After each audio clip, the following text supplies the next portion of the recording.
लिखूं यही तो हाय गाइस मिस्टर हिंदुस्तानी ब्लॉग में आप સૌનું સ્વાગત છે ને અમે આજ આવી ગયા છે અમદાવાદ ગીતા મંદિર બસ સ્ટેન્ડ આગળ અને આર સંજુ મોબાઈલ રિપેરિંગ કરવા માટે આવ્યા છે અને આ અમારા ભાઈ રોહિતભાઈ છે એના મોબાઈલની અંદર લાઇનિંગ પડે છે તમે જોઈ શકો છો આ લાઇનિંગ પડે છે એના રિપેરિંગ માટે અહીંયા આવે છે પાટણથી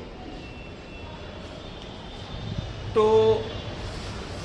એની લાઇનિંગ માટે આવે છે ને આપણે જે મોબાઈલની અંદર બ્લોગ બનાવવાનું ચાલુ છે એની અંદર ટફન તૂટી ગયો છે ટફન ગ્લાસ તૂટી ગયો છે એ ગ્લાસ રિપેરિંગ કરવા માટે આવ્યા છે અને એ ગ્લાસ પાટણની અંદર 2500 થી 3000 રૂપિયા ખર્ચો કહેતા હતા. અત્યારે અમે પાટણથી પૂછીને અહીંયા આવે છે 2500 રૂપિયાના માઇનસમાં 1500 રૂપિયામાં કરી આપવાનું કીધું છે.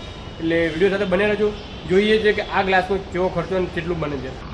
તો ફાઇનલી આપણે રોહિતભાઈનો મોબાઈલ રિપેરિંગ કરીને આવી ગયા છે. તમે જોઈ શકો છો એટલે આ રીતે ઓકે. સવારે લાઇનિંગ આવતી હતી, લાઇનિંગ નીકળી ગઈ છે અને આ રોહિતભાઈની ગર્લફ્રેન્ડ નથી, ડીપી છે એવો. અને અમદાવાદની અંદર આ નવું પ્લેટફોર્મ બનાવવાનું ચાલુ કરી કાઢ્યું છે કામકાજ. તમે જોઈ શકો છો ને આ સૂરજનો ટાઈમ આઠમતો છે અને સાંજના વાગી ગયા છે 6 વાગવા આવ્યા છે અને આપણે 6:20ની ગાડીનો ટાઈમ છે.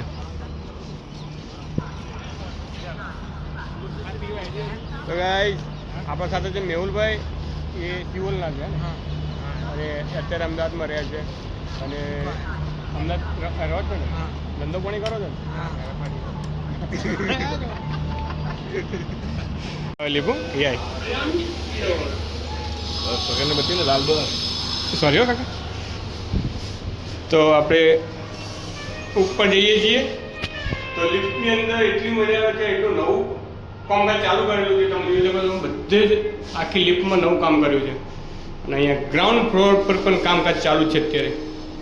એ ખુલી જો ટેન્ટણ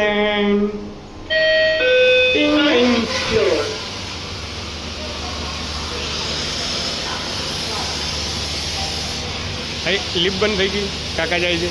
બોલો પેલા નીચે જઈને આવશે ને.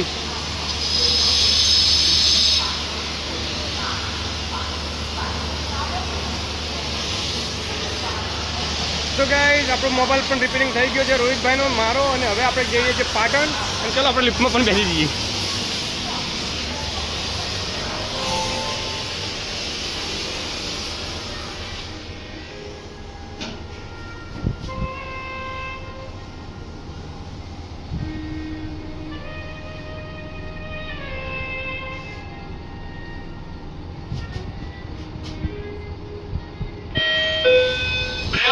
Floor.